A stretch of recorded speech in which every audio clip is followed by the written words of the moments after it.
بسم الله السلام عليكم ورحمة الله وبركاته كسو دوادا كانال كيني SMCC داوديال maanta waxaan ka hadlaynaa maxay yihiin daraasadaha cilmi baarista la sameeyo waxaan maqalnaa mar walba cilmi baaris ayaa la sameeyay waxaana lagu ogaa sida tusaale in laga helo caafimaadka fiican hurdada 8 saacadood ee la seexdo habeenkii iyo kuwa kale oo badan ma isweydiisay sidee ayaa cilmi baarista loo sameeyaa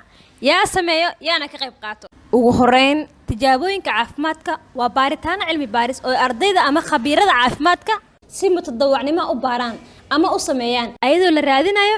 daaweynta cusub ee looga hortagi karo waxyeelada laguna ogaanayo ama la maareeyo cudurro kala duwan ama xaalado caafimaad ee u baahan wax ka qabasho tusaale adduunka hadda waxaa ka socdo coronavirus oo hadda aad moodo inuu sii dhamaanayo waxaa la iska weydiinayaa su'aalo badan oo ka kala imaanaya dhinacyo kala duwan ee bulshada sida cudurkan maxaa sababa da'dee ayuu u badan inuu ku dhaco cudurkan daawadee ayaa lagu daaweyn karaa talaal noocee ayaan soo saari karnaa iyo maxay tahay sabab dadka qaarkood ay ugu dhimanayaan qaarkoodna ay uga bogsanayaan inkastoo bogsiinada iyo dhimashada uu Allah u qoray haddana waxaa jiro xaalado u sahlayo cudurkan waxaa la iska weydiin karaa 100 su'aalaas la isweydiinayana si aan jawaab u helno waxaan u baahannahay cilmi baaristu waxaa ka qayb qaadan karo guud ahaan bulshada ku nool deegaanada cilmi baarista aan ka sameeyno ayadoo waliba loo eegayo habka aan rabna inay cilmi baarista noqdo sida shaybaar ama wareysi noocyada cilmi baarista aan ku sameyn karno waa in isbarbar dhigna natiijada aan filan karna cilmi baarista kadib iyo xogaha aan soo helayno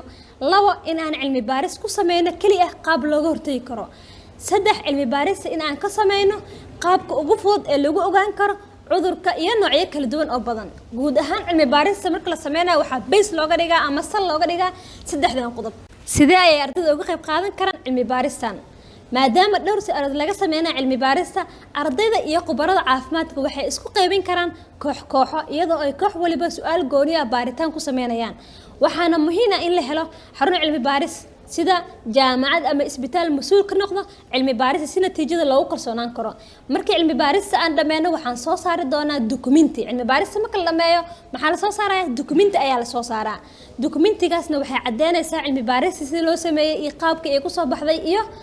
natiijada ka soo baxday marxalad kasta oo cilmi baaris ah waxaa loogu talagalay in ay ka jawaabto su'aalaha